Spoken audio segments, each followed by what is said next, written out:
हमसे प्रेम हो गया तब हम क्या करें? प्रेम करती हो से तुम? 5 सिर्फ किराया बांटने की हुई थी ना।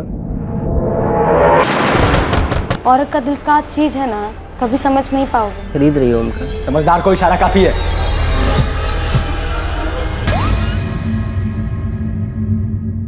हा मी आता निघालो ते ऑफिसला यायला.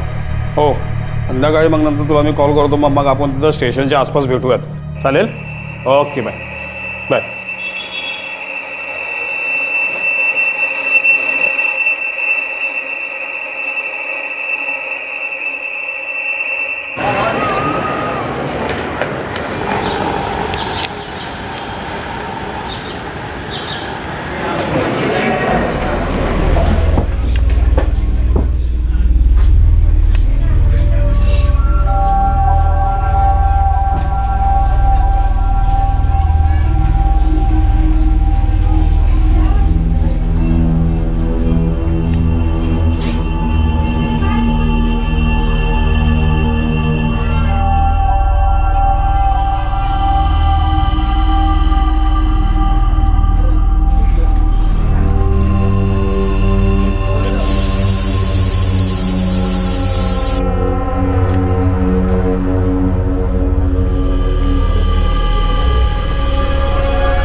विजय बघितलं का? ये रंजीत के घर का दरवाजा कब से खुला ही है?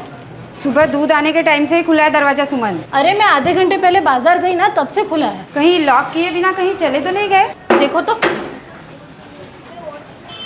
रंजीत भाऊ, रंजीत भाऊ,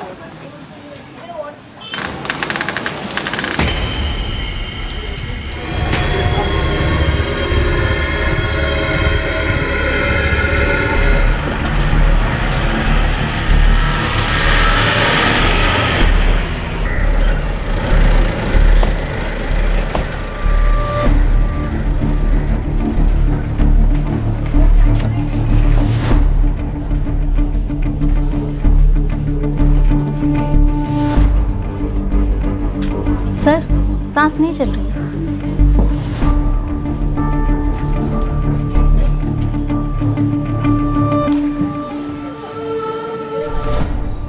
रंजीत नाम है उनका, जो यहाँ पे रहते हैं। रणजित क्या पूर्ण नाव क्या त्यांचं? ते माहिती नहीं साहब, हम लोग सब रंजीत भाऊ ही हैं। ये लड़की कौन है? शायद उनकी मिसेस होगी साहब। शायद मतलब? हम लोग इनसे ज़्यादा घुलते मिलते नहीं थे, इसलिए हमें नहीं पता। हाँ साहब, अभी 5-1 महीने पहले ही रंजीत भाऊ यहाँ रहने को आए और फिर 2-1 महीने पहले इस लेडीज़ को देखा यहाँ। इन दोनों में बहुत झगड़े होते थे साहब, रात रात भर आवाज़ें सुनाई देती थी। कभी कभी तो दिन में भी साहब।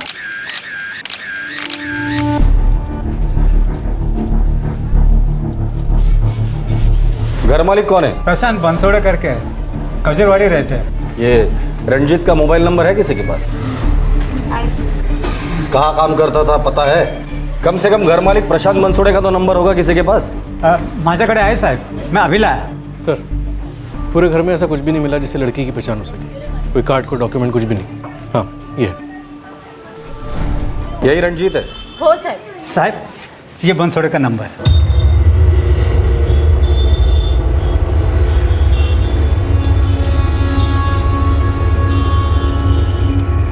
हाँ हाँ सर, मेरा ही फ्लैट है और रंजीत ठाकुर को मैंने किराए पे दिया है। लफड़ा है क्या सर? आपके फ्लैट में रंजीत ठाकुर की पत्नी की डेड बॉडी मिली है। क्या बात कर रहे हो सर? और रंजीत ठाकुर तो वहाँ पे अकेला रहता था, उसकी पत्नी वत्नी नहीं थी। रंजीत ठाकुर का फ़ोन नंबर दीजिए और जितनी जल्दी हो सके रचना नगर पुलिस स्टेशन आ जाइए। और हाँ, रंजीत और अपने बीच हुए एग्रीमेंट की कॉपी भी लेकर आइए। आ जाता हूँ सर। आप रंजीत का नंबर लीजिए। सर, रंजीत का फ़ोन स्विच ऑफ है। पहले का एड्रेस उत्तर प्रदेश, हो साहब, यूपी। सिर्फ यूपी। पूरा एड्रेस कहाँ है? साहब खैर संगू, मैंने वो एग्रीमेंट ठीक से पढ़ा भी नहीं है। बस 5 महीने पहले मुझसे मिला, बोला कि यूपी से आया हूँ, फैक्ट्री में काम करता हूँ, रहने के लिए जगह नहीं है, तो मैंने किराए पे दे दिया। लेकिन अपनी पत्नी के बारे में उसने कुछ नहीं कहा था। ये घर का किराया लेने तुम जाते थे घर पर? नहीं नहीं नहीं, वो खुद दुकान पे आके देके जाता था। उसके बीवी का मोबाइल या और कुछ घर पर मिला था? नहीं सर, पूरा घर छान मारा, कुछ भी नहीं मिला। एक तो ये कच्चा आधा अधूरा एग्रीमेंट बनवाते हो। किराएदार के बारे में आपको कुछ नहीं पता। आपके फ्लैट में एक औरत की लाश मिलती है, कोई कहता है कि वो रंजीत ठाकुर की बीवी है, पर किसी को ये नहीं पता कि वो है कौन। ठीक है, आप जाइए, जरूरत पड़ेगी तो दोबारा बुला लूंगा। Thank you sir. उस रंजीत की फोटो है ना हमारे पास? हाँ सर, वो लड़की के साथ वाली। इसकी कॉपीज निकालो और एरिया में जितने भी फैक्ट्रीज है सब जगह घुमाओ।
हाँ सलीम बोल। मेरे लड़के ने आपके इस रंजीत ठाकुर को स्पॉट किया है। पता? नूरानी लॉज, कमरा नंबर 4।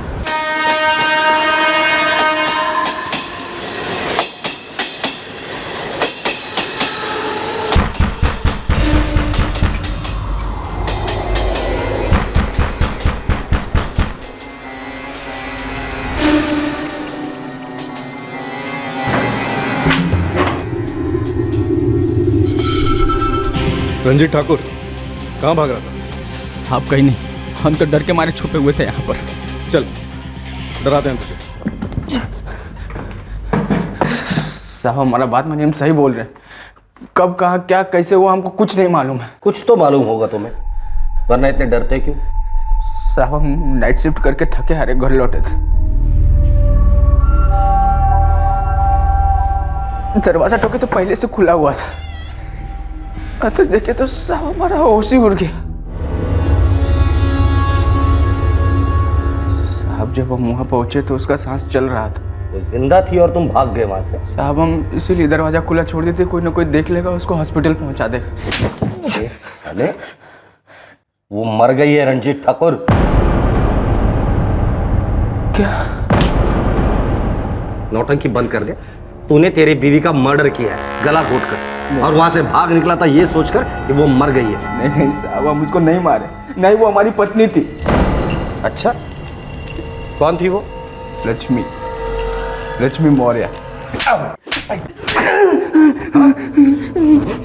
पहले तो अपनी बीवी का मर्डर कर रहा है, अब हमें ये गोली दे रहा है कि वो तेरी बीवी नहीं है। तो औरत तेरे घर में क्या कर रही थी? हाँ, कौन है ये लक्ष्मी मौर्य? और जिस आदमी के घर में लक्ष्मी की लाश मिली थी, रंजीत ठाकुर, वो बार बार यही कहे जा रहा था कि लक्ष्मी उसकी पत्नी नहीं है। रंजीत इस बात से साफ इनकार कर रहा था कि उसने लक्ष्मी का कत्ल किया था। और फिर शुरू हुई एक ऐसी कहानी जिसमें एक नहीं, दो नहीं, बल्कि कई चौंकाने वाले मोड़ आने वाले थे। सोसाइटी में एक भी घर ऐसा नहीं जिसने तेरे और लक्ष्मी के बीच दिन रात चल रहे लड़ाई झगड़े सुने ना हो। फिर भी तू ये कहता है कि वो तेरी बीवी नहीं है। इसीलिए तो साहब हमको लगा लड़ाई झगड़ा सुनकर सब लोग यही समझेंगे कि लक्ष्मी हमारी पत्नी है, इसलिए हम डर के मारे भाग खड़े हुए। सबको ये लगता है कि लक्ष्मी को हम ही मारे।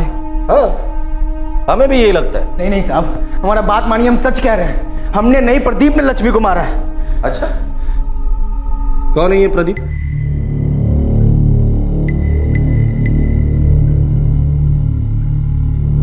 कहाँ है प्रदीप? साहब उसको बगल वाले लॉन्ड्री में काम दिलवाया था। अब समझ में आ गया। कोलसे, इसने लक्ष्मी के पति प्रदीप को लॉन्ड्री में नौकरी दिलवाई और लक्ष्मी इसके साथ रहने लग गई। इसलिए प्रदीप चिढ़ गया और गुस्से में आकर उसने लक्ष्मी को मार डाला। करेक्ट? आप लक्ष्मी और हमारा प्रेम था, जबरदस्त प्रेम था, जो तूने उसे गला दबाकर मरने के लिए छोड़कर भाग गया था। साहब हम सच बता रहे हैं आपको, ये प्रदीप ने ही उसको मारा है। रंजीत ठाकुर, मेरे हिसाब से तेरा और लक्ष्मी का प्यार था, फिर भी तूने उसका गला दबाया। अब तेरे और हमारे बीच कोई प्यार वाला चक्कर तो है नहीं, तो अब तू सोच ले कि तेरे साथ हम लोग क्या क्या कर सकते हैं। जब तक सांसें चल रही है सच सच बोल दे। हम आपको सब सच सच बताते हैं। शुरू से शुरू कर, चल। साहब 8 महीना पहले हम परशुराम भैया के घर में एक कमरा किराए पर लिए थे। लक्ष्मी वहीं पर खाना बनाने का काम करती थी, हमारे ही तरफ की थी। वहीं पर उससे दोस्ती हुई थी। राम राम परसु भैया, बुलवाए थे क्या? अरे हाँ रंजीत, बुलाया था मैंने। अगले महीने तेरे खोली का एग्रीमेंट खत्म हो रहा है। अरे तो उसमें क्या परसु भैया, नए साल का एग्रीमेंट बनवा दो। देख, मेरे पास एक पार्टी आई हुई है, ज़्यादा भाड़ा दे रही है। कितना ज़्यादा? साहब उतना किराया देने में हम सक्षम नहीं थे, तभी लक्ष्मी मिली और उसको हमारी हालत समझ में आई।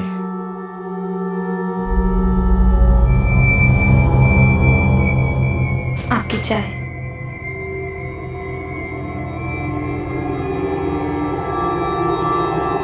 क्या बात है, कुछ परेशान लग रहे हैं।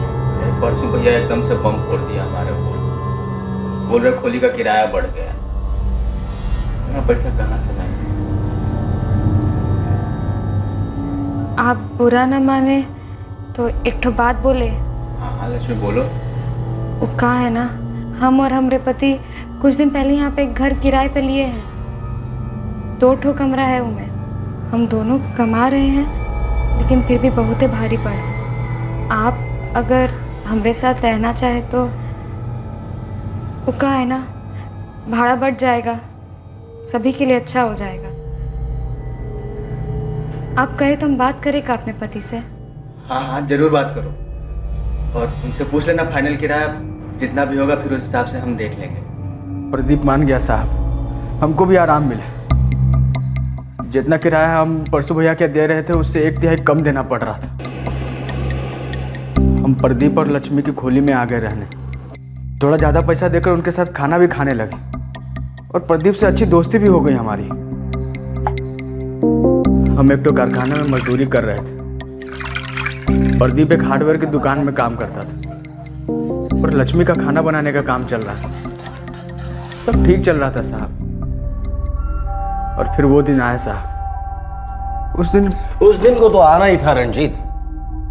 तूने तेरे नए दोस्त प्रदीप को धोखा दिया था, उसकी बीवी पर डोरे डाल रहा था। नहीं साहब, ऐसा नहीं था। लक्ष्मी भी हमको लव करती थी। हम दोनों के बीच पहले से ही कुछ था शायद, नहीं तो उसने भी हमको रोका होता।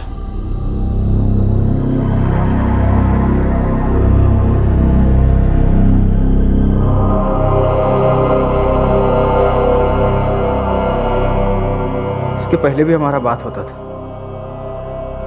प्रदीप के साथ वो नाखुश थे। उसको लगता था बहुत बड़ी गलती की है प्रदीप से ब्याह करके। बातों बातों में पता नहीं कब हम दोनों बहुत ही करीब आ गए।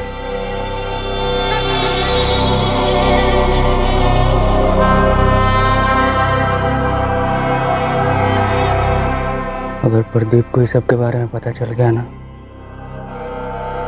हमारा दोस्ती तो खराब हो ही जाएगा। हमको घर से बाहर भी निकाल देगा। प्रदीप और हमारी शादी भी खत्म हो जाएगी, लेकिन हमको रत्ती भर भी फर्क नहीं पड़ेगा। रंजीत, हम तुमसे प्रेम करते हैं, बहुत ज्यादा प्रेम करते हैं। और तुम?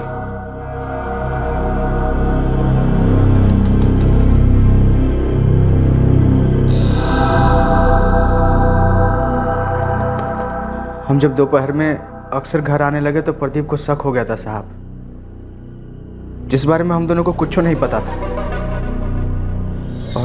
और फिर एक दोपहर को हमको रंगे हाथों पकड़ लिया।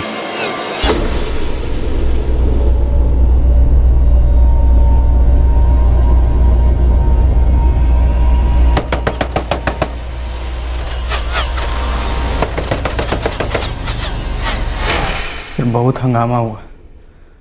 उसके बाद लक्ष्मी हमारे साथ ही घर में रहने के लिए आ गई। प्रदीप ने उसे ऐसे ही जाने दिया, रोकने की कोशिश नहीं की? साहब, रोकने की कोशिश बहुत की प्रदीप ने, लेकिन लक्ष्मी नहीं मानती थी। नए वाले घर में भी प्रदीप बहुत बार आया, लेकिन लक्ष्मी नहीं मानती थी, नहीं जाती थी।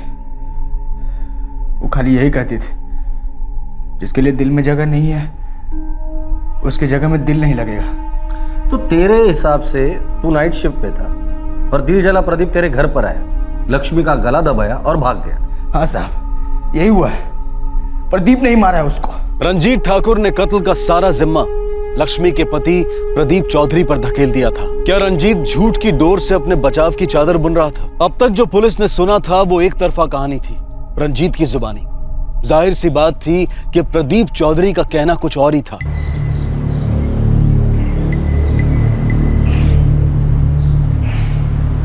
वो देखो साहब, वो आ गया प्रदीप चौधरी। जी साहब, क्या हुआ?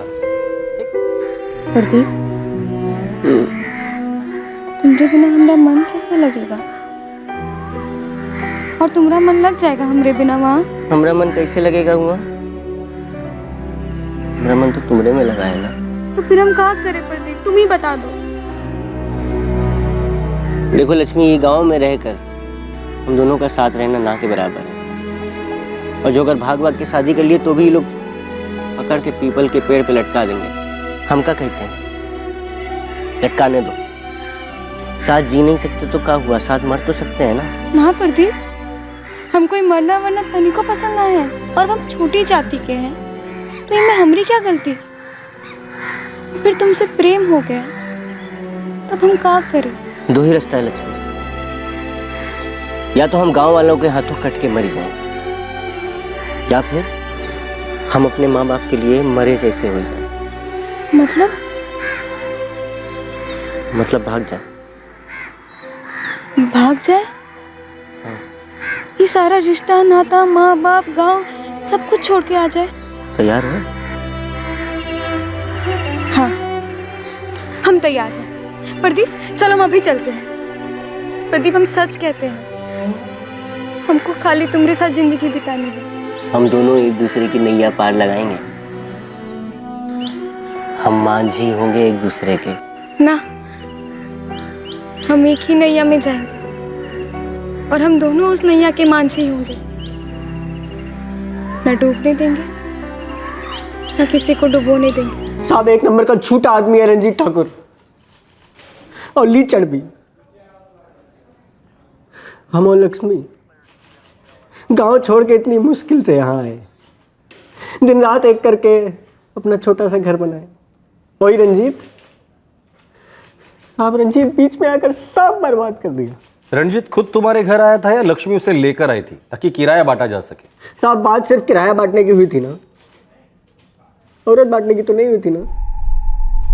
साहब, ये रंजीत ठाकुर आदमी नहीं है, ये सांप है, सांप। हमारी लक्ष्मी को अपने विष में डस गया। ताली एक हाथ से तो नहीं बचती ना। बचपन का प्रेम था हमरा और लक्ष्मी का। आप लोग सोच नहीं सकते, हमरे उधर जात पात को लेकर खून की नदियां बह जाती हैं। उस सब खतरा मोल लेकर हम ही आए, दिन रात एक करके जो है अपना घर बनाए। बहुत अच्छा जिंदगी चल रहा था हमारा। ये रंजीत बना दिया मुझको, दोस्ती की है मुझके साथ, और सबका ये बदला लिया है वो।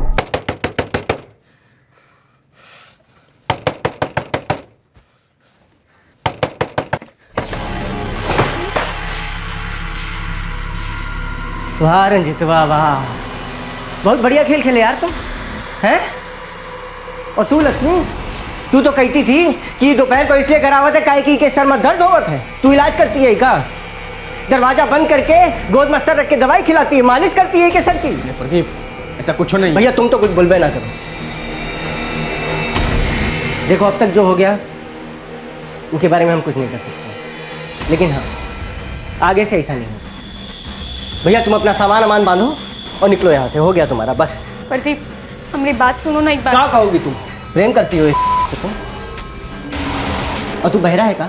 तू का सुनाई नहीं देता है कुछ? अपना सामान उठाओ, निकलो यहाँ से, वरना हमारा हाथ उठेगा और की बार रुकेगा नहीं। कूच के रख देंगे तुमको, हम बता रहे हैं। निकलो, चलो। हमको लगा रंजीतवा को भगा के सब ठीक हो जाएगा, पर हम भूल गए थे कुछ बीमारी ऐसा होता है जो टाइम के साथ और फैलता जाता है। और ई रंजीत नाम का बीमारी हमारी लक्ष्मी को लग चुका था। हम सोचे शहर बदल देते हैं, शायद उसका मन भी बदल जाए, पर बदल सिर्फ एक ही चीज़ रहा था साहब, हालात। पहले बदतर, फिर बद से बदतर।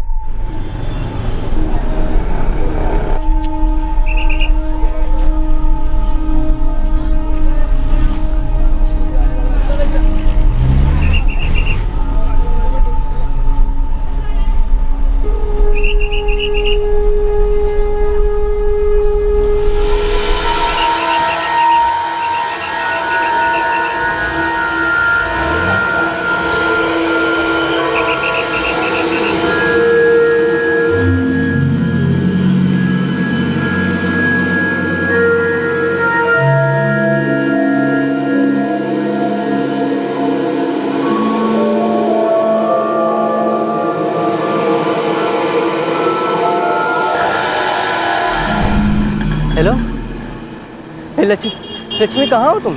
हमको तुम्हारे संग नहीं रहना है। भाई कैसी बात कर रही हो लक्ष्मी? तुम पत्नी हो हमारी, 7 जन्मों का साथ है हम दोनों का, प्यार है हम दोनों का। ना है अब प्यार, सब खत्म हो गया। अब हम रंजीत से प्रेम करते हैं और पूरी जिंदगी मुंह के संग ही रहेंगे। लक्ष्मी, हमको तो विश्वास ही नहीं हो रहा है कि हमारी मांझी ही हमारी नैया डुबो रही है। दूसरा नैया ढूंढ लो।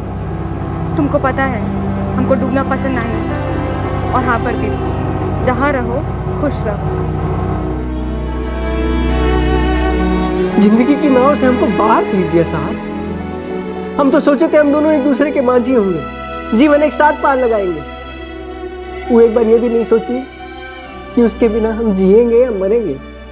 साहब हम तो दिन रात यही सोच में डूबे रहते थे कि वो हमारी लक्ष्मी है भी कि नहीं। उसके बाद तुमने कभी लक्ष्मी को कांटेक्ट नहीं किया?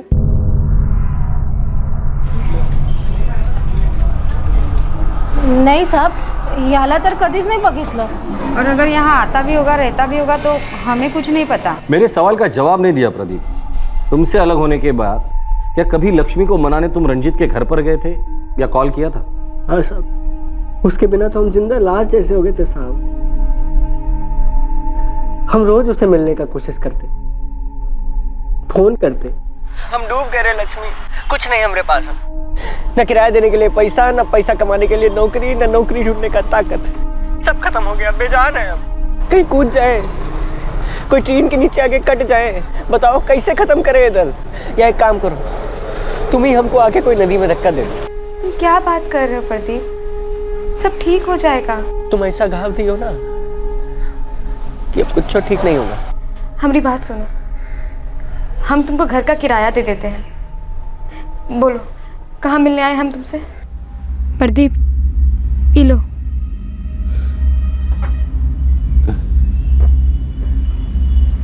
खरीद रही हो उनका? तुमको लगता है ये पैसा लेके हम तुम्हारी जिंदगी से चले जाएंगे? प्रदीप तुम अपनी जिंदगी से खुद दूर हो रहे हो। लौट जाओ, ऐसे बर्बाद नहीं करते अपनी जिंदगी। खोली पे जाओ, काम धंधा करो, मन लगेगा। कौन सी खोली पे चले जाएं? वो खोली पे चले जाएं, जहां हम तुम साथ जिंदगी बिताने का सपना देखे थे। तुम थी तो वो खोली घर थी। तुम्हारे बिना ऐसा लगता है जैसे ईटा पत्थर बिछाया हुआ है बस। ये लक्ष्मी, तुम बस एक बार कह दो ये सब कुछ झूठ है, बुरे सपने जैसा है। साला खुशी खुशी मान लेंगे। तुमको याद है हम दोनों कैसे कनकगंज का मेले में जाते थे, चॉकलेट खरीदते थे, झूले पर झूलते थे और फिर चुपके चुपके जाते थे तालाब पे। कितना अच्छा लगता था। याद है नहीं याद है? हे लक्ष्मी, हम दोनों साथ भाग के आए थे ना यहाँ। 1 साल हुआ है पर ऐसा लगता है जैसे पिछले जन्म का बात हो। सिर्फ पिछला जन्म ही समझो प्रदीप, जो बीत चुका है वो हमसे नहीं हो पाएगा। और तुमसे हो जाएगा तो तुम हमारी आंखों में देखकर एक बार कहो, देखो आंखों में, कहो कि तुम हमको पूरी तरह भुला चुकी। देखो आंखों में देखकर बात करो सामने। कोनो फर्क नहीं पड़ा साहब। वो कमीना का पकड़ बहुत मजबूत था हमारी लक्ष्मी पे। हमको मालूम था वो हमको भुला नहीं पाएगी। प्यार था उनके दिल में, पर ये रंजीत जो है ये उस पर जादू कर दिया था साहब।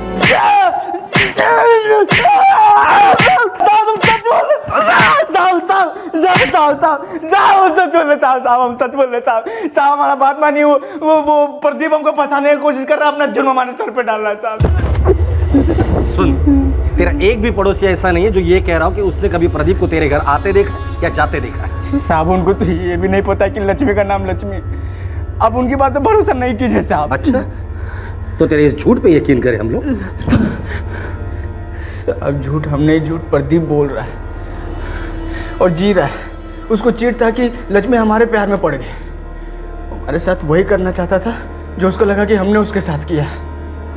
घर में घुसो और घर वालों के रिश्ते तोड़ दो। लक्ष्मी, तुम क्या कह रही हो? ये कैसे हो सकता है? काहे नहीं हो सकता है रंजीत, तुम भूल रहे हो वो आदमी से हम शादी किए थे और वो तुमको भी तो मदद किया था ना जब तुमको जरूरत पड़ा था। ठीक है, तुम कह रही हो तो हम मान लेते हैं, लेकिन नौकरी लगते ही उसको यहाँ से जाना पड़ेगा। हम पहले ही बता रहे हैं तुमको। हाँ ठीक है। और एक बात, कुछ कहने का जरूरत ना है। तुम आदमी लोग ना, औरत का दिल का चीज है ना, कभी समझ ना पाओगे। ठीक है प्रदीप, हम तुम्हारे लिए कोई नौकरी ढूंढते हैं, तब तक तुम रह सकते हो यहाँ हमारे मेहमान बनकर। तुम्हें हमारे ऊपर एहसान किए थे, हम भूले नहीं हैं। शुक्रिया, हम भी ये एहसान कभी नहीं भूलेंगे। एहसान फरामोश निकला साहब। जब जब ड्यूटी से आते तो घर में ही पड़ा मिलता था और लक्ष्मी का माथा घुमाता रहता था। बहुत हाथ पैर मार के उसको लॉन्ड्री में नौकरी दिलवाए। नौकरी मिल गया उसको, कमाने भी लगा, लेकिन घर से जाने का नाम ही नहीं लेता था। कितने दिन रहा? पूरे 25 दिन। अभी 5 दिन पहले ही उसको घर से निकाले थे।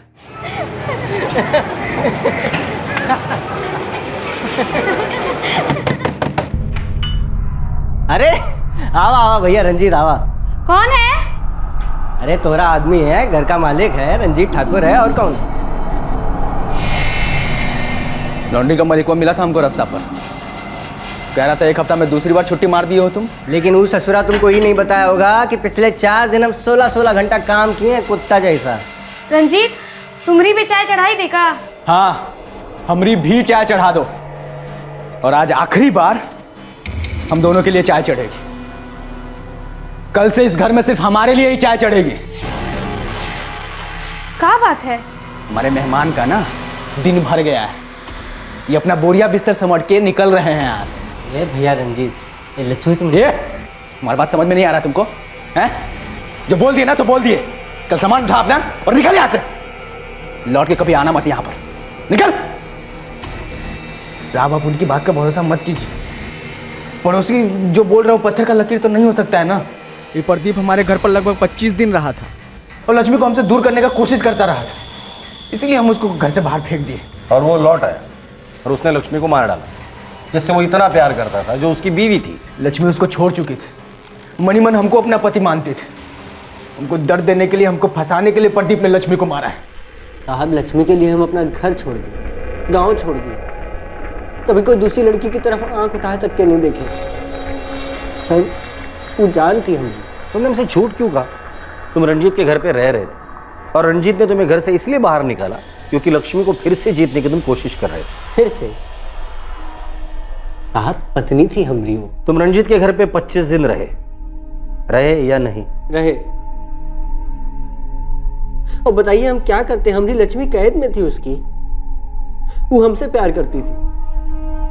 पता नहीं रंजीत उसको क्या खिला पिला दिया था कि वो वहां से निकल ही नहीं पाती थी। और जब वो हमारी तरफ आने लगी तो रंजीत तो हमको घर से निकाल दिया। जब वो जान गया कि लक्ष्मी हमारी तरफ आना चाहती है, उनको ये बात खल गई साहब। वो हमारी लक्ष्मी का मर्डर कर दिया। कुल से अजीब केस थी। एक औरत का मर्डर हुआ है, पति और प्रेमी दोनों एक दूसरे को अपनी अपनी प्रेम कहानी का विलन बता रहे हैं और हमारे पास दोनों के खिलाफ कोई सबूत नहीं है। घर से लक्ष्मी का मोबाइल नहीं मिला, लेकिन नंबर मिला है। उसके फोन रिकॉर्ड्स निकलवाते, शायद रिकॉर्ड से पता चले कौन सच्चा और कौन झूठा। रिकॉर्ड्स निकलो, लेकिन मुझे डाउट है कि रिकॉर्ड से कुछ मिलेगा। वैसे मुझे लगता है ये दोनों थोड़ा सच और ज्यादा झूठ बोल रहे हैं। अब हमें तय करना है कि किसका सच भारी है और किसका झूठ हल्का।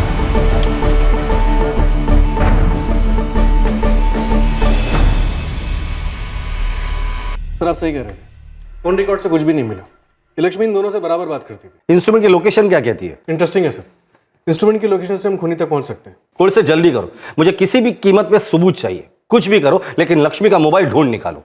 प्रदीप हुआ साला काहे फंसा रहा हमको? हम फंसा रहे तुमको?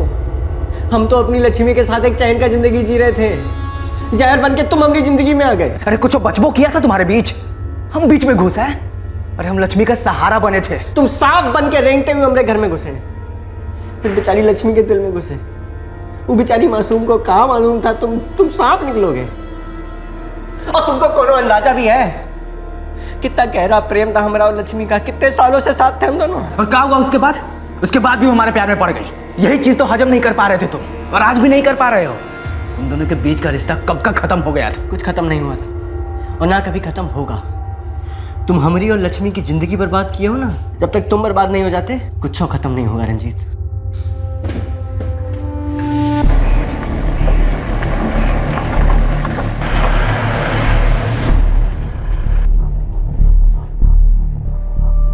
खोली के मालिक को बुलाओ।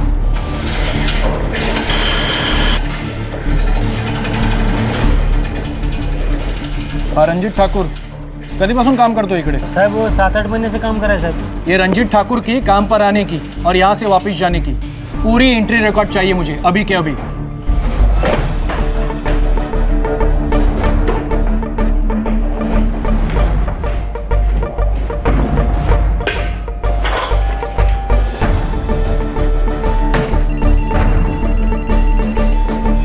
आंगुल से बोलो, कुछ मिला? लगता है अब हम मुजरिम को तोड़ सकते हैं।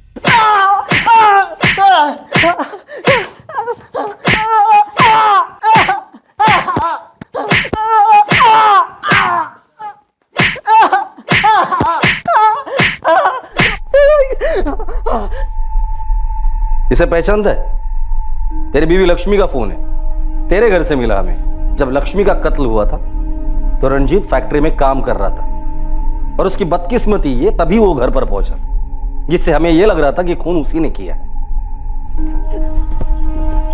एक तीर से दो शिकार करने चला था तू। तेरी बीवी लक्ष्मी जिसे तू बेवफा समझता था, और दूसरा उसका प्रेमी रंजीत जिसे तू अपना प्रतिद्वंदी मानता था। जब लक्ष्मी हमको रंजीत के घर में बुलाई, जगह दी, तो हम समझ गए थे कि अभी भी उसके दिल में हमारे लिए जगह है। हमको लगा वो हमारे पास वापस आ रही है। हमको लगा हम उसको मना लिए। ऐसा कुछ भी नहीं हुआ था। काहे नहीं हुआ था साहब? वो हमारे साथ इतना बड़ा धोखा कैसे की है? हमारी पत्नी कोई पराये मर्द के साथ चली जाए और हम हाथ में हाथ धरे रह के बैठे रहे का? ना,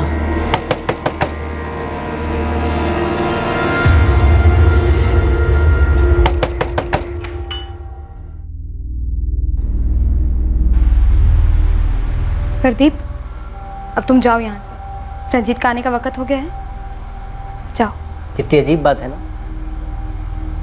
जो बात तुम हमसे कह रही हो ना, वो बात एक औरत अपने प्रेमी से कहती है, पति से नहीं कहती। रंजीत के साथ हमारा दिन रात झगड़ा हो रहा है। वो को लगता है कि हम फिर से तुम्हारे करीब आ रहे हैं। वो हमको धमकाया है कि अगर ऐसा कुछ हुआ ना तो उनको घर से निकाल देगा। तो बेशक निकाले। और वो होता कौन है तुमको धमकाने वाला? तुम हमारी पत्नी हो, अर्धांगिनी हो हमारी तुम। लक्ष्मी, हम तुम्हारे घर लौटने का दिन रात पागलों की तरह इंतजार कर रहे हैं। सब कुछ बुला के आ जाओ, हम लोग नए सिरे से जिंदगी शुरू करेंगे। तुमको समझ में नहीं आ रहा है, हम तुम्हारे पास लौटना नहीं चाहते। हम रंजीत से प्रेम करते हैं और बहुत प्रेम करते हैं। अरे पत्नी हो तुम हमारी। तुम शादी का बात कर रहे हो? हाँ, वो शादी भी कौन शादी थी का? एक दूसरे को माला पहनाए, सिंदूर लगाए, हो गया। और तुम कभी कोशिश भी किए एक अच्छा पति बनने का? तो हम अब कोशिश करेंगे, पूरा कोशिश करेंगे। हम दोनों ढंग से शादी करेंगे। हमको तुममें कोनो दिलचस्पी नहीं है और हमें जबरदस्ती मत करो तुम। जबरदस्ती? हम क्या तुम्हारे साथ जबरदस्ती? एक तो तुम्हारे वास्ते हम अपना घर बार, बिरादरी में हुक्का पानी, गांव अम्मा सब छोड़ कर यहाँ आ गए। तुमको मालूम भी है एक छोटी जात की छोकरी के साथ शादी करने का क्या मतलब हुआ था? मालूम है तुमको? क्या हाल होगा जब हमारा गांव जाएंगे? तब काट देंगे हमको सब। जबरदस्ती तुम की हमरे साथ, चिपक गई। एकदम सही कहे तुम। हम छोटी जात के हैं, तुम ना बड़ी जात के हो। हमरा कोनो मेल नहीं है, इसलिए हम पीछे ही ठीक है। तुम बढ़ो आगे, अपनी जिंदगी में खूब खुश रहो और हमका तुम माफी करो। और ई जन्म में का आगे आने वाला कोई भी जन्म में हम तुम्हारे पास नहीं आएंगे।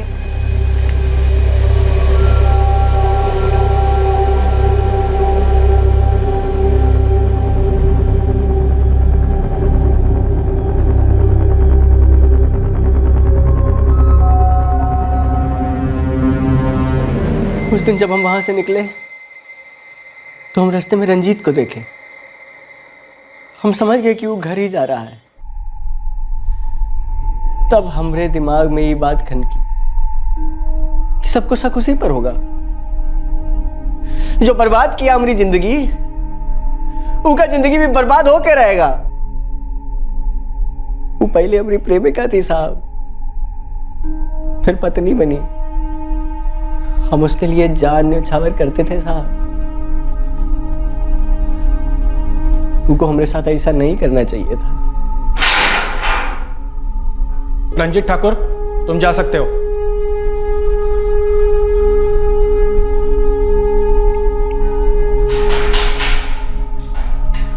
प्रदीप,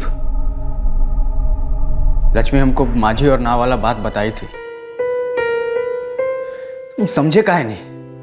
उसको तुम्हारी नाव में बैठना ही नहीं था। हमने दिल को ठंडक पहुंची है, क्यों तुम्हारी नाव में भी नहीं बैठी? लक्ष्मी एक अच्छी मांझी थी। तुम्हारे नाव में एक घोट था, तुम्हारे ही नाव में बहुत बड़ा छेद था। वो नाव में पानी भरेगा, तुम धीरे धीरे डूबते जाओगे।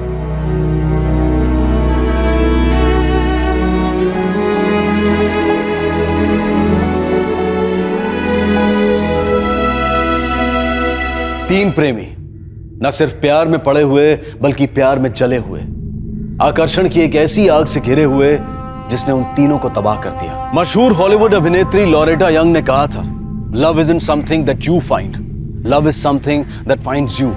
यानी कि मोहब्बत ढूंढने से नहीं मिलती, बस मोहब्बत खुद ब खुद आपको ढूंढ लेती है।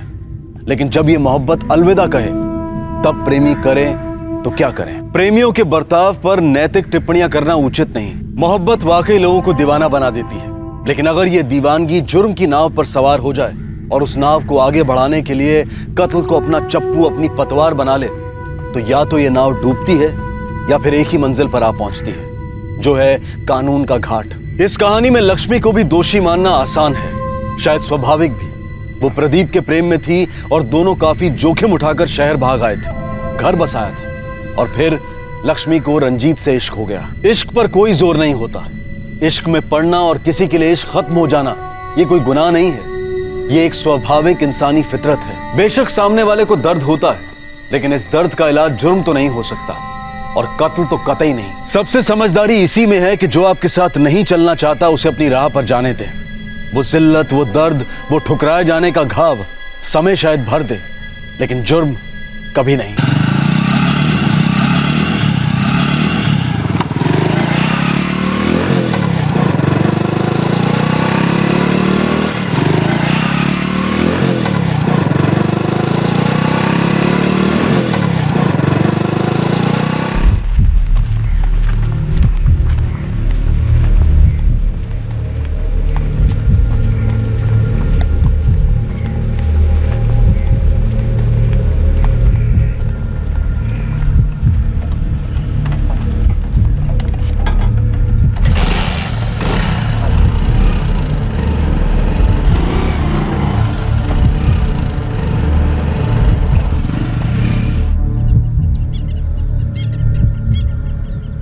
नितिन चिलम बरोबर. अरे घाई कसली आहे, पहले दारू का नशा तो चढ़ने दे, फिर चिलम फूकते. तुझा फोन दे जरा. मेरे फोन की बैटरी डाउन है. तेरी डाउन है तो मेरी पूरी मर गई है यार. इतने जल्दी में बुलाया तूने, चार्ज भी करने नहीं दिया. पूरा डेढ़ है देख. चल ना, कोई वांदा नहीं, मैं एक फोन करके आता हूँ. हाँ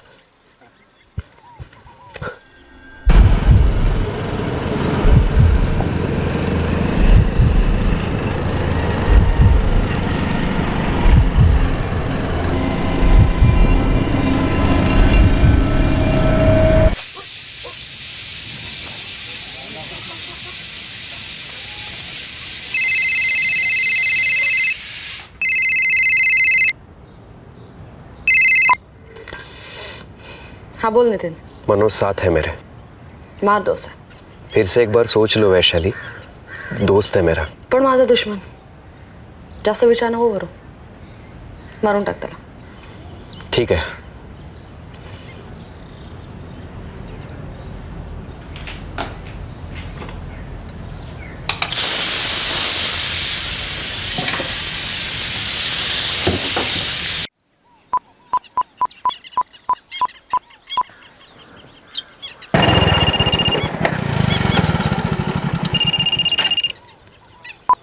बोल. कुठे पोहोचलास? 5 मिनिट दूर हूँ. जल्दी है.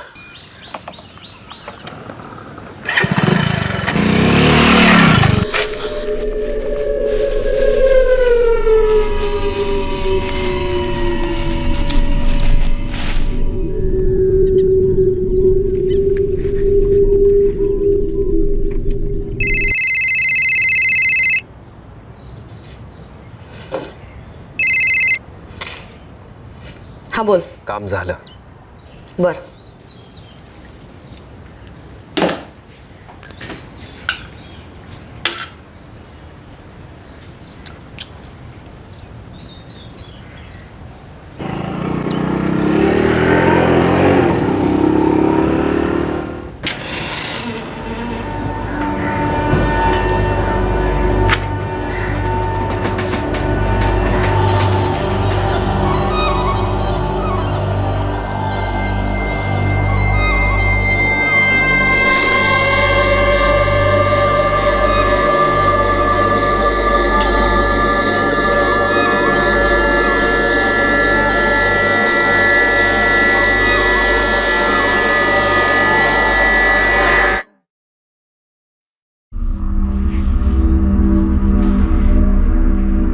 मावशी शोधतोय आम्ही त्याला.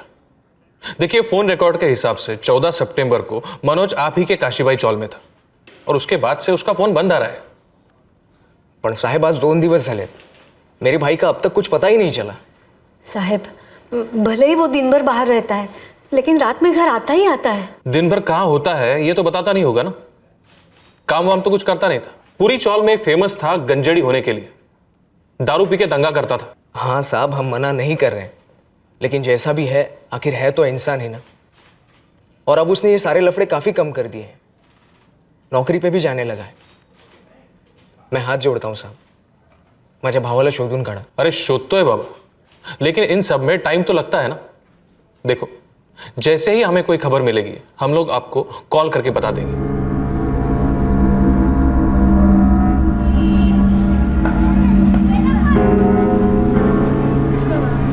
क्या कभी किसी को पता चलने वाला था कि मनोज साल्वे के साथ क्या हुआ था और क्यों हुआ था?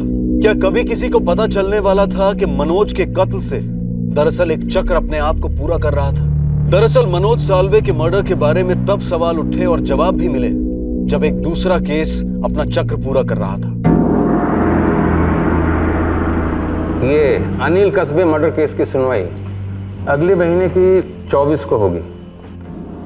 प्रोसिक्यूटर वाडेकर, पुलिस को इन्फॉर्म करो कि सारे अक्यूज्ड और विटनेसेस को 24 अक्टूबर को कोर्ट में पेश करें. Okay sir.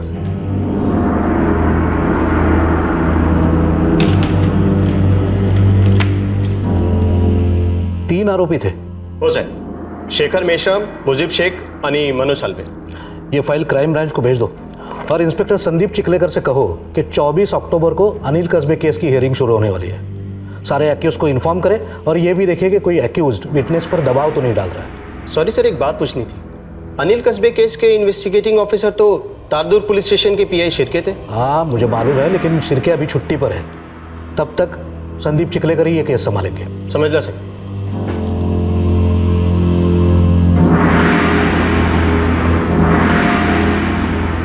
सर, नागेश, 1 साल पुराना मर्डर केस है। 3 आरोपी थे, शेखर मेश्राम, मुजीब शेख और मनोज साळवे, जिसमें से मेश्राम को जमानत नहीं हुई, बाकी 2 बाहर है। मुझे इन तीनों के अपडेट्स चाहिए। हो सर। अगले महीने से केस की सुनवाई शुरू हो रही है। डीसीपी साहब ने कहा है जमानत में बाहर मुजीब शेख और मनोज साळवे, इनके अपडेट्स लो और उन्हें रोज तारदुर्ग पुलिस स्टेशन में हाजिरी देने के लिए बोल देना। जी सर।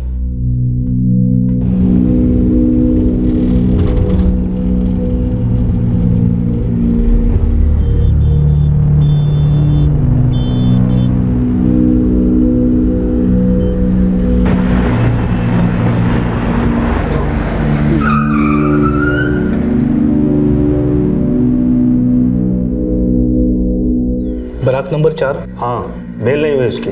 शेखर मेश्राम मिलना है उससे।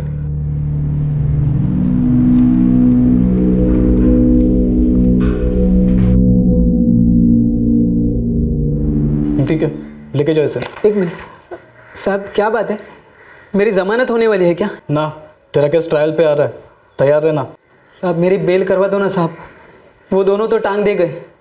वो मुजीब और मनोज एक बार मिलने तक नहीं आए साहब। तो खुद होके मिल गया था ना उनसे मर्डर करने, तब समझना चाहिए था इस जुर्म की दुनिया में कोई किसी का नहीं होता। साहब सुनो ना साहब।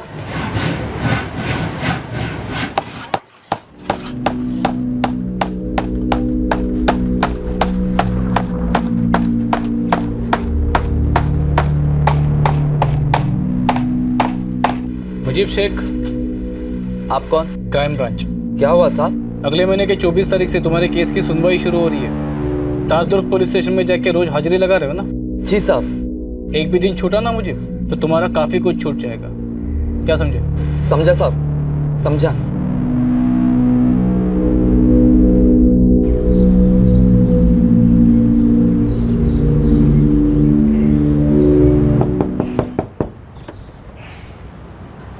जी मनोज साळवे ये रहता है? हाँ, आप? Crime branch. मिल गया मनोज? कहाँ गया मनोज? साहब यही तो मैं रोज पुलिस स्टेशन जाके पूछती हूँ, लेकिन कोई कुछ कहता ही नहीं, बताता ही नहीं मेरा लड़का कहाँ है। आपके बेटे को पुलिस ढूंढ रही है। देखिए, अगले महीने मनोज के केस की सुनवाई है। उसे बोलो तारदुर्ग पुलिस स्टेशन में जाके रोज हाजिरी लगाए। अगर नहीं गया ना तो उसकी हालत बहुत खराब हो जाएगी। हालत तो आमची खराब है साहब। पिछले 2 हफ्तों से मनोज का कोई पता नहीं। पता नहीं क्या हो गया है मेरे बेटे को। लेकिन गुप्ते, उसका फोन 2 हफ्ते से ऑफ है। आप लोगों को और कोई भी सुराग नहीं मिला? डिटेल सारी निकाली थी नागेश। ये मनोज होटल में वेटर का काम करता है। 1 नंबर का गंजेड़ी और बेवड़ा इंसान है। कहाँ नहीं ढूंढा उसे, लगता है फरार हो गया कहीं। फरार है तो खोद दो पूरा इलाका और उसका इतिहास भी, घसीट कर लेकर आओ इस मनोज को। सिर्फ 3 हफ्ते है हमारे पास। एक काम करो, मुजीब को उठाकर लेकर आ, उसकी बेल कैंसिल करने की एप्लीकेशन कोर्ट में डाल दो। नागेश, 24 अक्टूबर को इन तीनों को कोर्ट में सुनवाई के लिए हमें हाजिर करना ही है। साहब हम लोग हफ्ते में 1-2 बार बैठते ही बैठते थे। बैठते थे मतलब पीने के लिए? हाँ साहब, कभी कभी पीने, कभी चरस, कभी गांजा। आखिरी बार कब मिले थे? साहब हम लोग 12 सितंबर को मिले थे और उसके बाद 15 को भी मिलने वाले थे। अरे यार, बैठने को तो अपन कभी भी बैठ सकते थे, लेकिन आज नहीं। आज होटल में सॉलिड मारा मरी अपन की। 15 को बैठते हैं ना, छुट्टी है मेरी, मस्त हवा में उड़ेंगे। वो भिखारी गली का माल लेके आता हूँ मैं, मस्त कड़क। 15 को छुट्टी हो सकती है ना तेरे को? छुट्टी हो सकती है 15 को, मस्त चिल्लम मारेंगे, कबाब वबाब खाते हैं छोटू के यहाँ पे। ये बात 1 नंबर ना भवा, कड़क। 15 सितंबर को मैंने उसको कॉल किया था साहब, पर उसने अपना फ़ोन स्विच ऑफ कर रखा था। 10-15 कॉल मारे मैंने, फिर उसके घर पर चला गया तो उसकी अम्मी बोली कि 14 तारीख को घर पर लौटा ही नहीं। साहब उन्होंने पुलिस कंप्लेंट भी की है, उसके बाद कोई खबर नहीं। इसके अलावा मुझे कुछ भी मालूम नहीं साहब। मेरे को क्या मालूम साहब, मैंने बताया ना आपको, उनकी जमानत होने के बाद में एक बार थोबड़ा भी नहीं दिखाया उन्होंने मुझे। मनोज साल्वे और मुजीब शेख, आप लोगों की जमानत हो गई है, चलो। मनोज, तेरे आई ने पैसे दिए और मुझे तेरे अब्बा ने।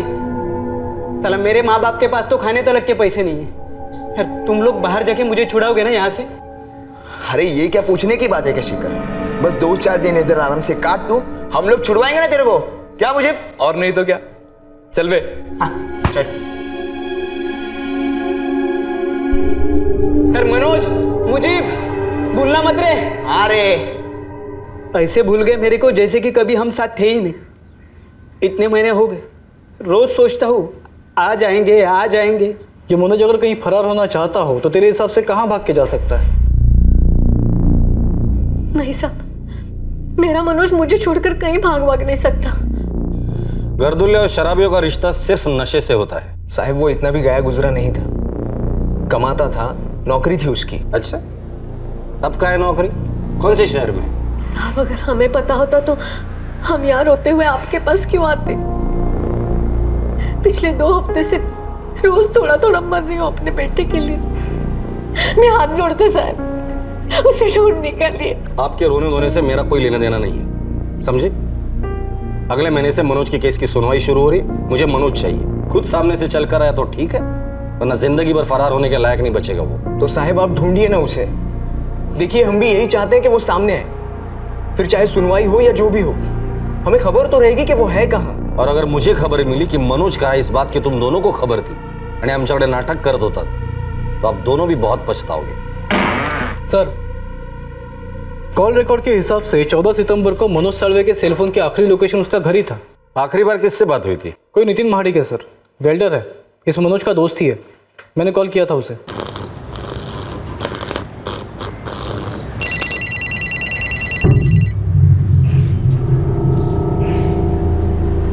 हेलो, इस नितिन महाडिक को अभी के अभी बुलवाया है मैंने।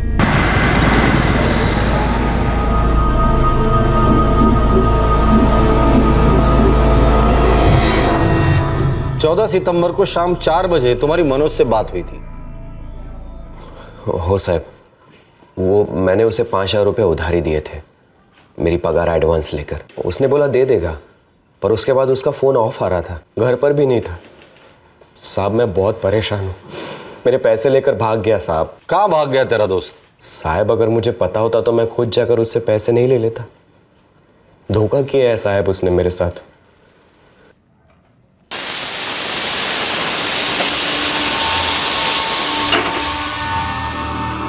ठीक है, जाओ। Bye bye bye. हात पकड गं त्याचा, सोडू नको।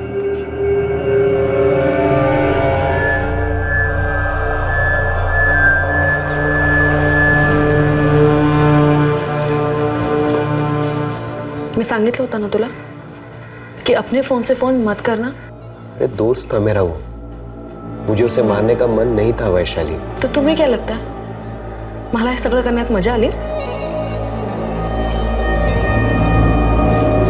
जाओ देना, जो हुआ सो हुआ। पुलिस को अभी तो कुछ नहीं मालूम और ना ही कुछ मालूम होगा। मनोज साळवे गायब हो गया हमेशा के लिए। अरे ऐसे कैसे गायब हो गया चिखलेकर? वो कोई बड़ा इंडस्ट्रियलिस्ट तो है नहीं कि बेल मिलते ही लंदन या दुबई फुर हो गया। जी सर, मैं तो सिर्फ स्टेटस अपडेट कर रहा था। सर मनोज 23 तारीख तक मेरी कस्टडी में होगा और 24 तारीख को कोर्ट में सुनवाई के लिए मैं उसे हाजिर करूंगा। मुझे तुम पर पूरा कॉन्फिडेंस है चिखलेकर, ये मनोज साळवे किसी भी हाल में मिलना चाहिए। जी सर। इस मुजीब के हलक में उंगली डालो, जरूर कुछ न कुछ तो उगलेगा। Yes sir. और हाँ, मनोज की माँ और भाई इन पर 24 घंटे नजर रख। नागेश, जिस मर्डर केस में ये तीनों आरोपी है उसकी चार्जशीट को पढ़ते हैं, शायद उसमें नक्शा होगा इस चर्सी के बिल का। जो सीधे रास्ते पर चल रहा है, ईमानदारी से 2 पैसे कमाने के लिए हाथ पैर मार रहा है, उसकी कोई परवाह नहीं है। लेकिन जो साला तेरी रत्ती पर भी परवाह नहीं करता, उससे तूने सिर पे बिठा के रखा है। राजा बेटा है ना तेरा वो परवाह करे ना करे, मैं उसकी परवाह करना कैसे छोड़ सकती हूँ? अरे आई है मी त्याची। तू तो आई है उसकी, लेकिन वो तेरा बेटा नहीं है आई। अरे बचपन से सिर्फ तकलीफ दी है उसने तुझे और मुझे भी। साला गांजे की चिलम में सारे रिश्ते नाते फूंक डाले उसने। अब भी पड़ा होगा किसी गर्दुल्ले के अड्डे पर, जाओ जाकर देखो। लेकिन बिना बोले ये कहाँ भाग गया होगा? चिलम बोल के पी थी उसने, हाँ? शराब बोल के पी थी। साला वो मर्डर बोल के किया था जो अब बताकर भागेगा। जरूर उसे किसी ने फंसाया होगा। अरे आई आई, अपने आंखों से ये पट्टी कब उतारेगी तू? उसके मर्डर केस की सुनवाई है कुछ दिनों में, पता है उसे। इस बार लंबा अंदर जाएगा वो, कम से कम 10-15 साल। इसीलिए अंडरग्राउंड हुआ है तेरा लाडला।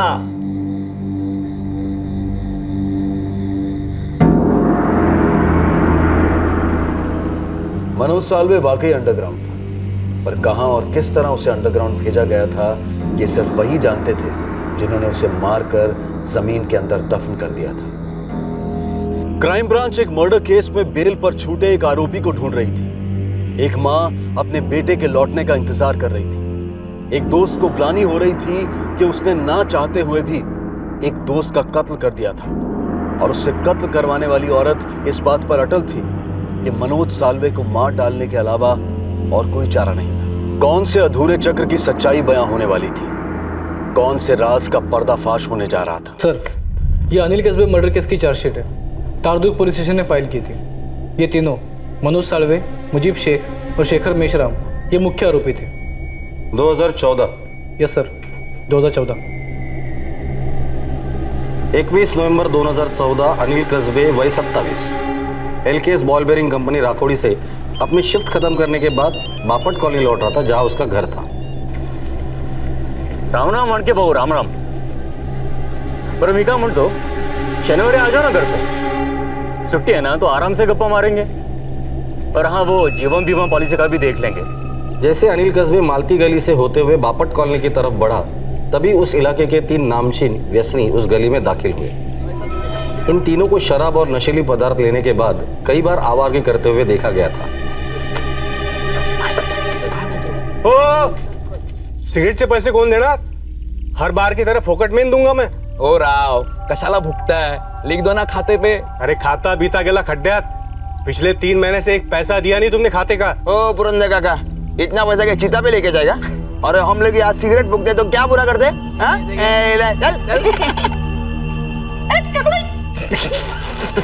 मनोज, शेखर, बघा रे, संत मानुस, सीधा काम से घर, मेहनत की कमाई अपने बीवी के पैरों पर रखने वाला संत आदमी। रोज यहाँ से जाते वक्त फोन पे फुसफुस फुसफुस चालू रहता साले का। कोई रंबा उर्वशी मेनका होंगे साले के खोपचे में। ए चल, उसकी मोबाइल वाला आइटम देखते। Hello darling, what is the name baby? काय नाटक है? मेरा फोन दो। फोन काट दिया। अरे शर्मा नहीं? ले फोन। अरे फोन दो मेरा। ले बोल ले। अरे क्या कर रही है? ले देखो, मैं पुलिस में शिकायत करूंगा तुम्हारी। बच्चा भड़क गया, अभी तो फोन देना पड़ेगा। ले ले ले ना, अभी ले ले। अजीब सैंपल है, देता हो तो लेता नहीं, फिर बोलता है देता नहीं। ले ले ले टॉमी, ले ले ले ले ले ले ले। इन लुक्खों का ना रोज का भंका सही है, चर्सी 1 नंबर के। इन सालों को कोई जेल में नहीं डालता, लफंगे साले। मस्ती मत करो यार, क्या करोगे? मैं सच में पुलिस में जाऊंगा। अरे भाऊ भड़कला आता फोन द्यावा लागणार। ये ना ये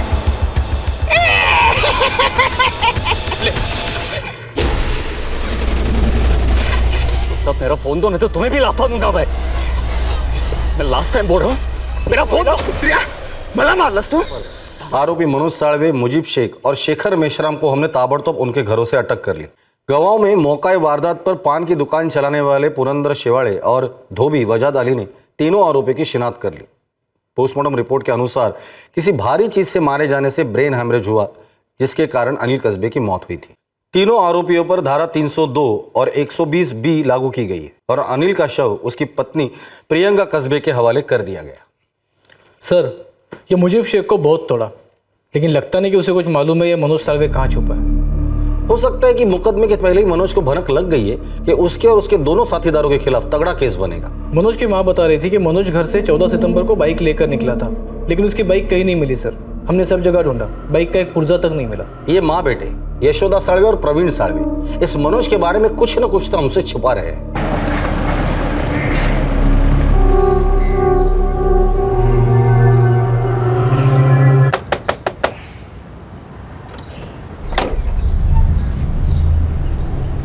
मनोज को कहां छुपा कर रखा है? मैं उसे कहां छुपा के रखूंगी साहब? खोटा कशाला बोलू साहब, इस मेरे भाई ने हम दोनों का जीना मुश्किल कर दिया। इसलिए तुमने उसे गायब तो नहीं किया ना प्रवीण? क्या साहब, फिर उसमें और मुझ में क्या फर्क रहता है? एक बात मेरी ध्यान से सुनिए, अगर 24 तारीख को मनोज कोर्ट में हाजिर नहीं हुआ तो उसे भगोड़ा घोषित किया जाए और भी तगड़े चार्जेस लगेंगे उस पर। उसके बाद अगर हम लोग उसे पकड़ते हैं या वो अपने आप को सरेंडर करता है, बेल तो होने से रहेगी उसकी। जितने साल मुकदमा चलेगा उतने साल जेल में सड़ेगा, सालों लग सकते हैं। चाहे जितने साल लगते हो लगने दो साहब, अब की बार मैं उसकी जमानत नहीं कराऊंगा। आणि तू पण ऐकून घे, खूप झालं आता, इस बार तेरे ये आंसू मुझे नहीं पिघलाएंगे। मैं अब थक चुका हूं, बस। नागेश जी सर, हमारे जितने भी खबरी है सबको काम पे लगा दो। शहर के जितने भी चरसी और गर्दुले सबको उठाओ, सबके मोबाइल जब्त करो, हर एक नंबर घुमाओ। मुझे किसी भी हालत में ये मनोज चाहिए। जी सर। जाहिर सी बात थी कि सारी कोशिशों के बावजूद क्राइम ब्रांच ना मनोज साल्वे को खोज पाई थी और ना ही उसकी बाइक को। उन्हें जरा सा भी अंदाजा नहीं था कि उनके टारगेट को कई दिनों पहले कत्ल करके दफना दिया गया था, बाइक समेत। दूसरी तरफ सुनवाई की तारीख आई, मनोज को भगोड़ा घोषित किया गया और कुछ महीने और बीत गए। सॉरी सर, हमसे जो हो सकता था वो सब हमने किया। इस मनोज साल्वे के डिटेल्स सारे स्टेट में भी भेजे थे पर कहीं से कोई रिप्लाई नहीं। 125 करोड़ लोगों का देश है हमारा, 29 राज्य, 7 यूनियन टेरिटरीज। अगर कोई छुपना चाहे तो स्कोप काफी बड़ा है। जी सर, फिर भी फील तो होता ही है ना, एक शराबी और चरसी आदमी को हम ढूंढ नहीं पाए। ये इसलिए भी हो सकता है चिकलिकर कि शायद हम ऐसे एक आदमी को ढूंढ रहे हैं जो अब है ही नहीं। मतलब सर? मेरा मतलब है कि ये मनोज साल्वे खुद से होकर गायब नहीं हुआ है, गायब कराया गया है। शायद वो भागा नहीं है बल्कि उसे मार दिया गया है। क्यों सर? उसे कोई क्यों मारेगा? अब इसी का इन्वेस्टिगेशन करो कि मनोज साल्वे का कत्ल करने का कारण किसके पास था।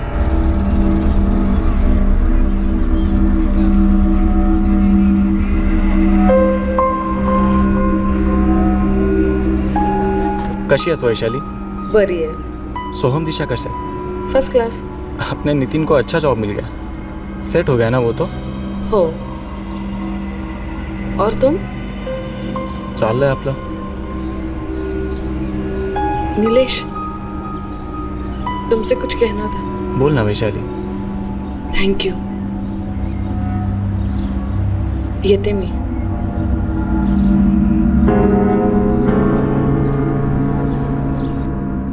नागेश, डीसीपी सर को लगता है कि मनोज जिंदा ही नहीं है। हमने इस एंगल के बारे में सोचा ही नहीं, पर ऐसा हो भी तो सकता है। जी सर। प्रियंका कस्बे मृत अनिल कस्बे की बीवी, बापट कॉलोनी का एड्रेस है। बदला सर, अपने पति के कत्ल का बदला।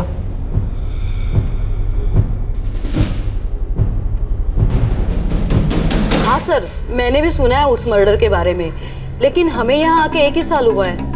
या पुराने लोगों में से कोई है जो उसके बारे में बता सकता है? हाँ, वो उषा ताई है ना, वो आपको सब बताएगी। अगदी देवासारखा माणूस होता बघा, मगर उन लड़कों ने बड़ी बहरेमे से मार डाला उसको। उसकी बीवी प्रियंका कहाँ है? वो मर्डर के बाद अपने बेटे को लेकर यहाँ से चली गई। कहाँ? बता कर तो नहीं गई, पता नहीं कहाँ चली गई। आपके पास नंबर है उसका? वो आहे ना, मेरे मोबाइल में है, लेके आती हूँ। सर ये नंबर एग्जिस्ट नहीं कर रहा। मोबाइल सर्विस प्रोवाइडर को कांटेक्ट करो और इस नंबर के पुराने डिटेल्स निकालो, शायद कुछ लीड मिल जाए। जी सर। और हाँ, IMEI नंबर भी मंगाओ। हो सकता है प्रियंका ने नंबर चेंज किया हो, पर इंस्ट्रूमेंट शायद वही हो। सर IMEI नंबर ट्रैकिंग पे डाल दिया है, लेकिन कॉल रिकॉर्ड से एक अच्छी लीड मिली है। कौन है? कोई अरविंद खरे, गिफ्ट शॉप चलाता है। ये प्रियंका कस्बे इसके यहाँ पे काम करती थी। हस्बैंड के ऑफ होने के बाद वो अकेली पड़ गई थी, 4 साल का बच्चा भी संभाल रही थी, इसलिए यहाँ के पगार में उसका कुछ हो नहीं रहा था। अब प्रियंका कहाँ है, कुछ पता है? मैं उसके टच में नहीं हूँ साहब। उसका पुराना नंबर भी चेंज हुआ है। मैंने तो उसका पुराना नंबर भी शायद डिलीट कर दिया है। एकदम कट टू कट आदमी हूँ। और कोई यहाँ काम करता है जो अभी भी उसके टच में हो? नागपुर। नागपुर? नागपुर साहब, वो नागपुर शिफ्ट होने की बात कर रही थी, तब मैंने मेरे उधर के एक दोस्त का नंबर उसको दिया। उसको उसकी साड़ी के शोरूम में एक सेल्स गर्ल चाहिए थी। अब पता नहीं साहब कि प्रियंका ने उसको कांटेक्ट किया या नहीं। वो हम पता कर लेंगे। आपके पास नागपुर वाले दोस्त का नंबर तो होगा ना?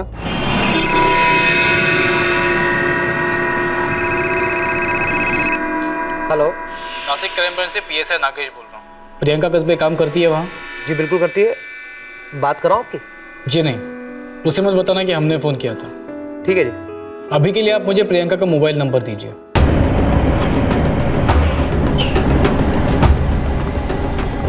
सर, प्रियंका कस्बे के नए मोबाइल नंबर के कॉल डिटेल्स शाम तक मेल पे आ जाएंगे।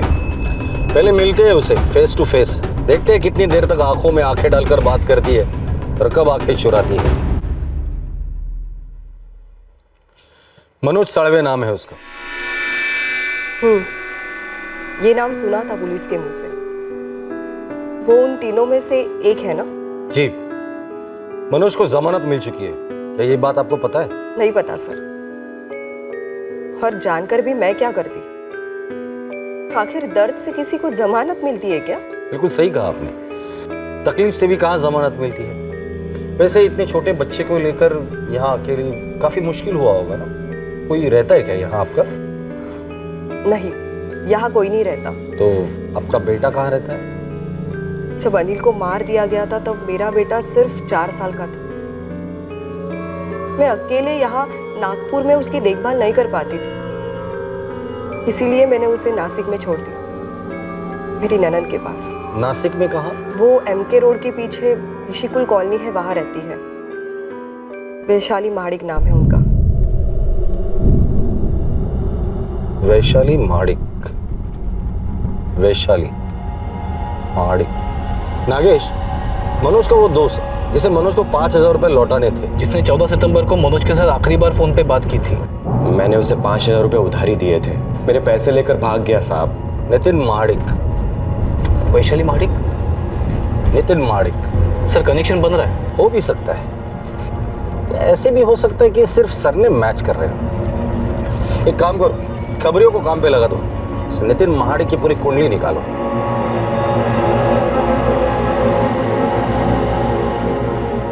साहब, ये नितिन माडिक की फाइल है। मर्डर केस में अंदर था, अब जमानत पे बाहर है। क्या?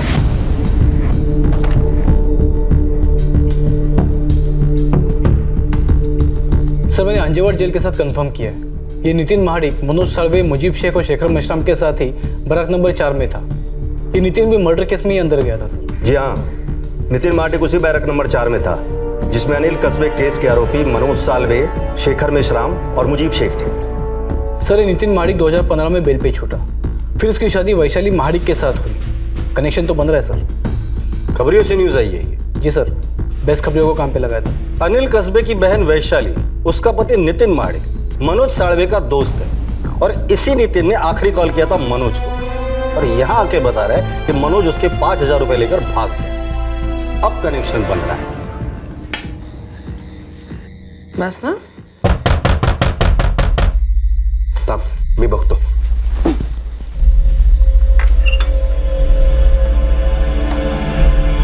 जी सर, आप इस वक्त? बुरा वक्त पूछकर कब से आने लगा नितिन महाडिक? बराक नंबर 4 अंजेवाड़ जेल। काय झालं साहेब? हुआ तो बहुत कुछ है, अब सिर्फ पता ये करना है क्या इत्तेफाक था और क्या साजिश थी। साहब, लक बाय चांस हुआ है। मनोज तो मेरा बहुत अच्छा दोस्त है, अब मैं आपको कैसे बताऊं? सीधे सीधे बता दे, वरना बुलवाऊंगा। देखो, हमें यकीन तो नहीं, लेकिन शक है कि मनोज साळवे अब जिंदा नहीं है, और उससे भी गहरा शक ये है कि तुम दोनों को पता है कि उसके साथ क्या हुआ, कब हुआ, कैसे हुआ और क्यों हुआ। शायद तुम दोनों को सब कुछ पता है। अरे साहब, मैंने बोला ना, मुझे मनोज के बारे में कुछ भी नहीं मालूम। ऊपर से वो मेरे 5,000 रुपए लेकर भाग गया है। बोल गोविंद, क्या स्टोरी है वैशाली की? साहब, ये वैशाली का पति 5 साल पहले मर गए। उससे उसको एक बेटी है, दिशा।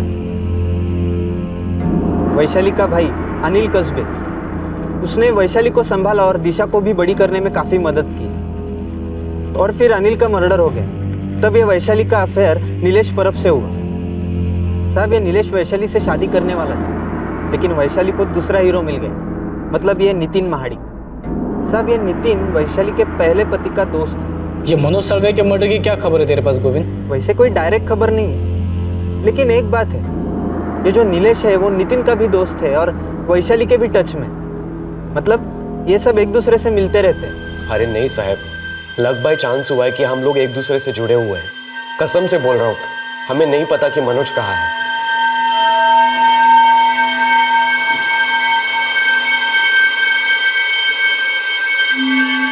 बोला कबूल केला त्याने? होय सर. क्या बात है, एक झटके में बोल दिया सब कुछ. नितिन और वैशाली, बैड न्यूज है. नीलेश परब ने मुंह खोल दिया है. मनोज साळवे का मर्डर हुआ है.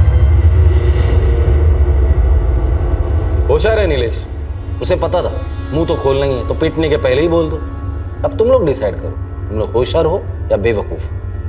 मुंह खोल दो. इंस्पेक्टर साहब, नितिन और नीलेश ने वही किया जो मैंने उन्हें करने को कहा. क्या करने के लिए कहा था? मनोज साळवे का मर्डर. क्यों मरवाया उसे? मेरे पिता समान अनिल दादा को मार दिया उसने. क्यों? ऐसे टाइम पास में. क्या गलती थी मेरे दादा की? कुछ भी नहीं. काम से घर लौट रहे थे बस, और मार दिया. वो थप्पड़ नहीं मारता था ना तो कांड ही नहीं होता, हाई शपथ नहीं होता, और हम यहाँ नहीं होते. कोई पुराना लफड़ा था क्या? अबे नहीं, नाम तलक नहीं मालूम था उसका. वो सब कांड हो जाने के बाद पता चला कि बापट कॉलोनी का कोई अनिल कस्बे था. क्या? अनिल कस्बे?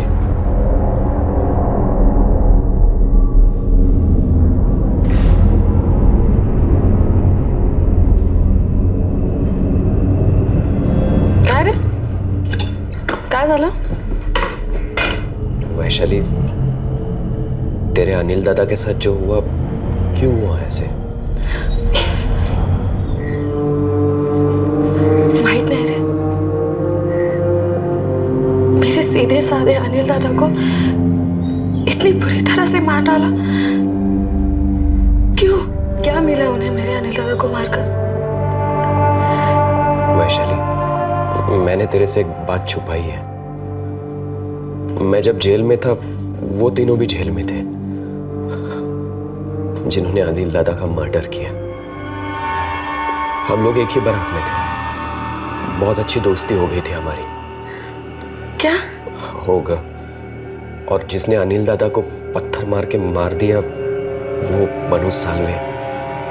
उसकी और मेरी बहुत अच्छी दोस्ती बन गई है. ये इत्तेफाक नहीं था साहब, साजिश थी.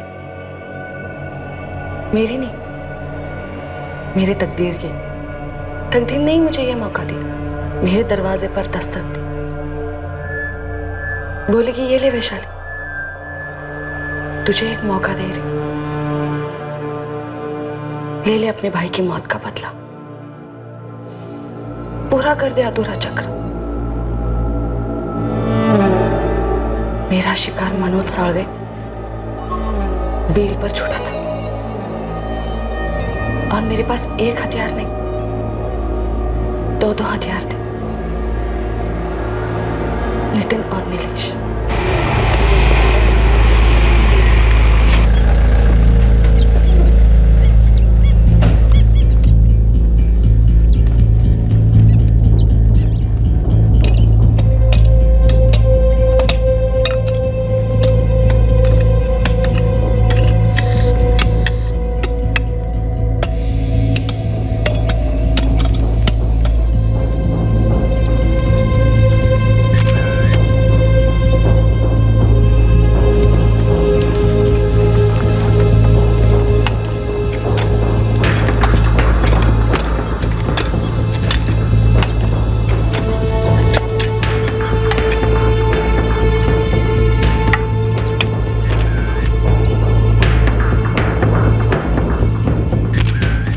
नहीं आला मनोज, नहीं मालूम वो कहाँ है. यकीन कीजिए साहब, हमने उसे कहीं नहीं छुपाया. यशोदा भाई, आपका बेटा अब कभी वापस नहीं आएगा. 14 सितंबर को उसका कत्ल हुआ, बाइक भी मिली है. प्रवीण से कहिए हमसे आके मिलने के लिए.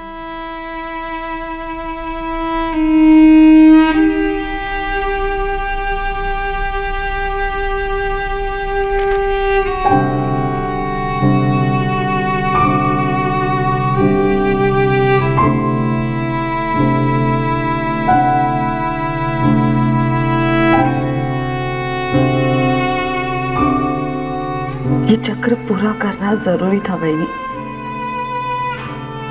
रोक नहीं पाई मैं अपने आप को. अनिल दादा मेरे लिए मेरे पापा से भी बढ़कर थे। तुम्हारे अनिल दादा मेरे लिए और सोहम के लिए सब कुछ थे वैशाली। जैसे जैसे दिशा के लिए तुम सब कुछ थी।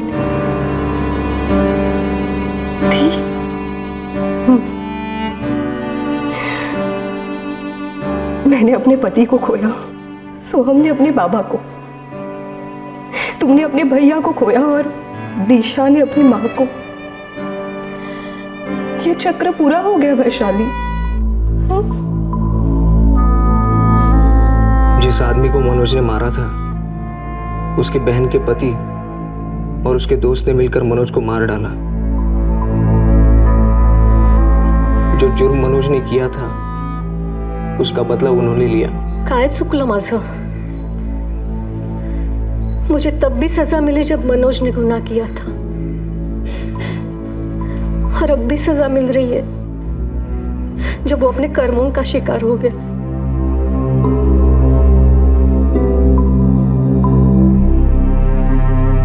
न्याय हर पीड़ित का अधिकार है, पर क्या प्रतिशोध न्याय हो सकता है? क्या प्रतिशोध उस चक्र को पूरा कर सकता है जो जुर्म से मिली हुई पीड़ा को मिटा सके? जी नहीं, बिल्कुल नहीं।